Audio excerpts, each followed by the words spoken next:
Imam Syafi'i memahami agama Islam tidak cukup hanya dengan Quran dan hadis saja.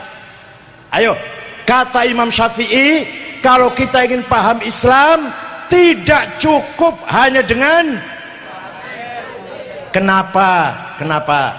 Karena Al-Quran itu, contohnya Al-Quran perintah sholat 62 kali, aqimus sholah, wajib sholat, harus sholat, kalau enggak sholat masuk neraka. Tapi Quran tidak menjelaskan berapa kali sholat itu, enggak ada di Quran. Namanya sholat itu apa, enggak ada di Quran. Tahu enggak? Ya enggak tahu, enggak pernah baca Quran. Potongannya enggak pernah baca Quran, paling kul huda kalau falak bin nas. Ayo baca Quran dari awal sampai akhir. Tidak ada ayat mengatakan wajib sholat 5 kali, enggak ada itu. Namanya sholat zuhur, asar, maghrib, isya, subuh, enggak ada itu di Quran. Adanya di hadis. Di mana adanya? Hadis. Rasulullah bersabda, furidat alaikum khamsu maktubat, diwajibkan kepada kamu sekalian 5 kali sholat. Hadis, bukan Quran. Namanya sholat az-zuhr wal asar wal maghrib wal isya wal fajr.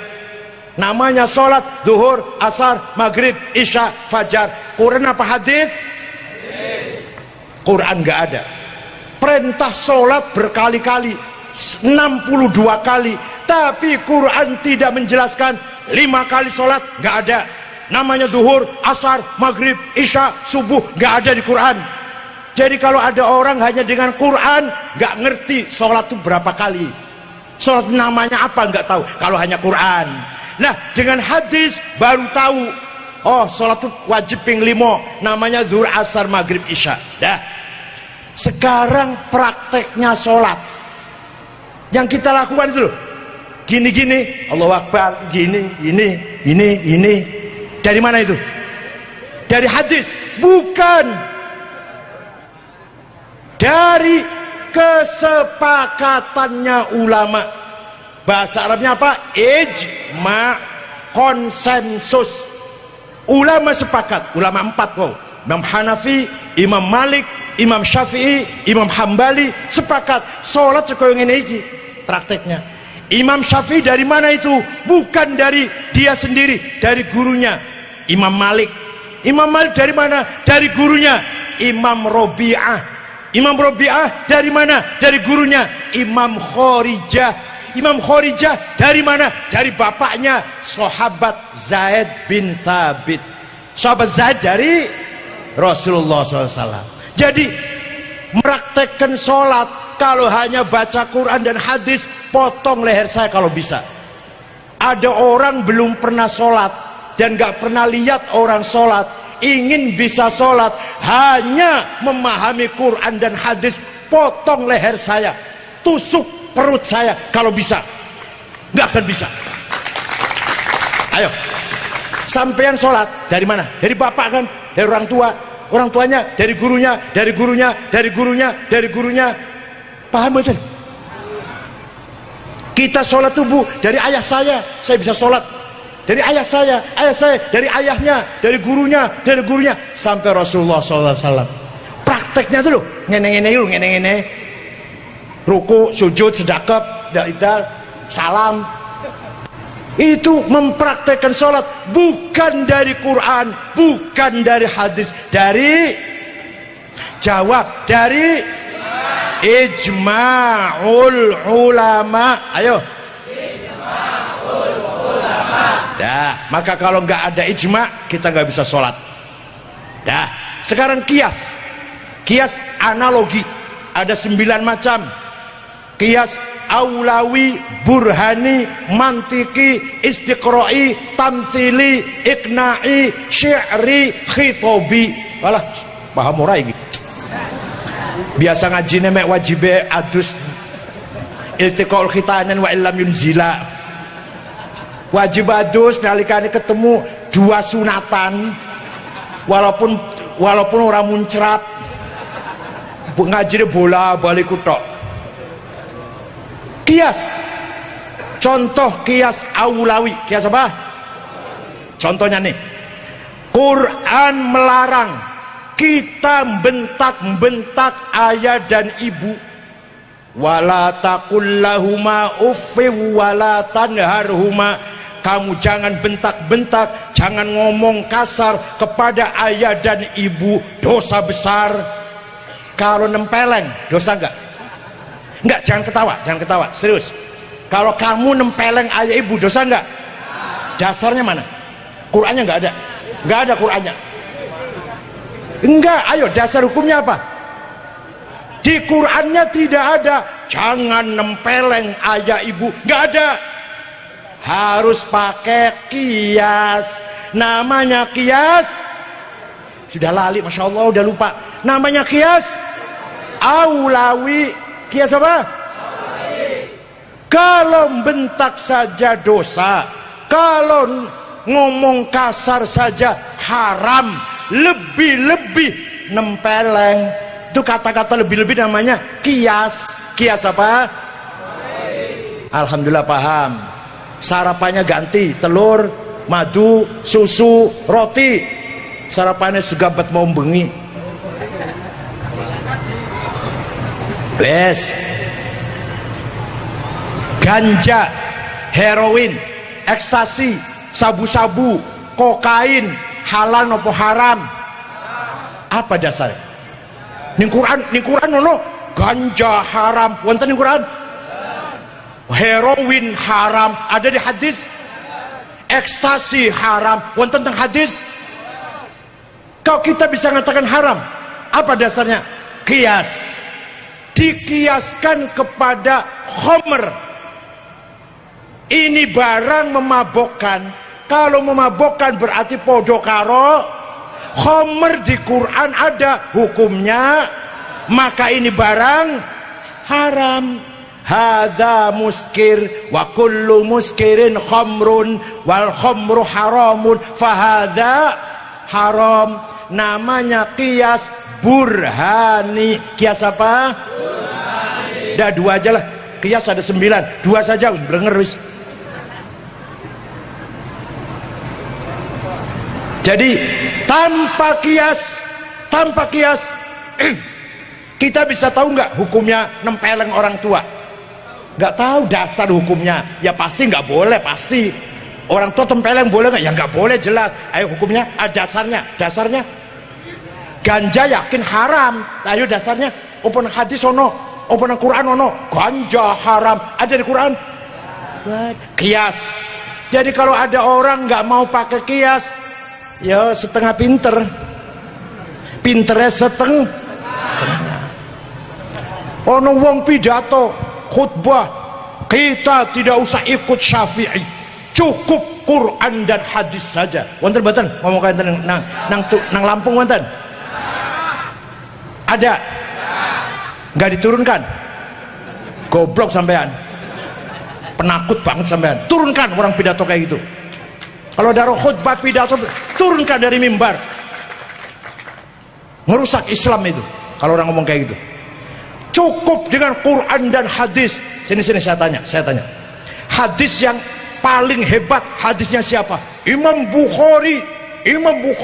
Hadisnya sahih semua. Udah cukup Quran hadis Bukhari saja. Nggak udah ikut Syafi'i. Saya setuju. Hadis yang paling hebat hadis Imam Bukhari. Tapi ente tahu tidak? Imam Bukhari itu muridnya Imam Syafi'i. Goblok.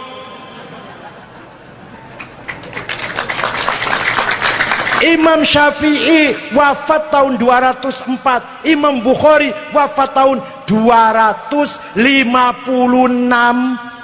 Ya sudah, hadisnya Abu Dawud itu muridnya Imam Ali bin Hasan muridnya Syafi'i. Ya udah, hadis Turmudi, rawahu Turmudi itu muridnya Imam Ishaq bin Rahaweh muridnya Syafi'i. kini diladeni podo gobloge ini orang diladeni. Jadi kalau di Tulang Bawang ada orang ceramah, orang khutbah mengatakan cukup Quran dan hadis, tidak usah taklid Syafi'i, tarik turun dari mimbar, berani nggak?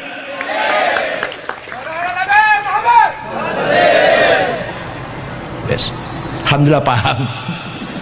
Jadi Imam Syafi'i itu imam yang berjasa besar dalam membangun prinsip-prinsip jurisprudensi namanya. Wes apa iku sepalah iwak teri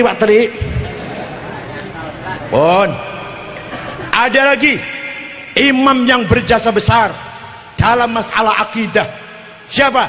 Imam Asy'ari. Siapa? Nama lengkapnya Abul Hasan Ali Al-Asy'ari. Siapa? Wafat tahun 234 Hijriah. Apa jasane? Apa jasane? Imam Asy'ari, para hadirin, para kiai, para ustad, para ibu nyai. Imam Asy'ari baca Quran. Di dalam Quran diterangkan sifat-sifat Allah. Innallaha ala kulli syai'in qadir. Allah maha kuasa. Innallaha sami'un basir.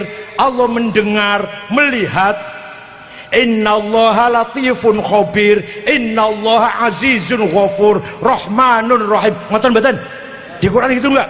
Maha kasih sayang, maha mengampuni, maha besar, maha agung, maha mulia, maha berkuasa, maha mengetahui, mendengar, melihat. Lah kata Imam Asy'ari setelah baca itu, lah sifat wujudin diki. Apanya? Sifat wujud. Di Tulang Bawang ada orang gagah, ganteng, cerdas, pinter, kaya, dermawan, orangnya baik, tapi orang no wujude. Gimana? Di Tulang Bawang ada orang cantik, seksi, menggiurkan, langsing, kuning, wis pokoknya hidungnya mancung, tapi orang wujude. Piye? Padahal di Quran tidak ada. Di Quran boten wonten Allahu wujudun, boten wonten kalimat Allahu wujudun, Allah iku wujud, gak ada itu di Quran. Tapi Imam Asy'ari dengan ijtihadnya mengatakan bahwa sifat Allah yang nomor satu sebelum yang lain-lain adalah sifat baru. Yang lain-lain setelah wujud apa? Setelah qidam, setelah baqa, setelah mukhadhatifi, setelah qiyamuhu, wahdaniyah, terus iradah, sama, basar, ilmu, haya, kalam, kaunuhu qadiran, kaunuhu muridan, kaunuhu sami'an, kaunuhu basiran. Paham betul? Yang meletakkan nomor satu sifat wujud Quran bukan, hadis bukan. Siapa? Padahal itu tadi, kalau nggak ada sifat wujud, bingung kita. Ada Tuhan sifatnya mendengar, melihat, berkuasa, agung, mulia, ora ono wujude. Ning Lampung ono wong gagah, pinter, sugih, dermawan, kelakuannya apik, akhlaknya mulia, gak ada wujudnya. Oleh karena itu Imam Asy'ari meletakkan nomor satu sifat sebelum sifat yang lain ada sifat. Bapak Ibu sekalian, saudara-saudara sekalian, kita ini sebenarnya tidak ada. Ayo ngomong bareng. Kita ini sebenarnya tidak ada. Kita ini diadakan. Jadi kita ini sebenarnya nggak ada. Kita ini sebenarnya betul wonten kita ini. Kita ini diadakan. Kita ini nggak wujud, tapi kita diwujudkan. Oleh siapa? Oleh yang maha ada. Yang maha ada sebelum kata ada itu ada. Allah itu maha sebelum kata ada itu ada. Bahkan kita menggunakan kata ada karena ada yang ada. Kita menggunakan kata tidak ada karena ada yang ada, maka yang ada hanyalah yang ada, yaitu paham betul nggih? Bos paham ta ora iki?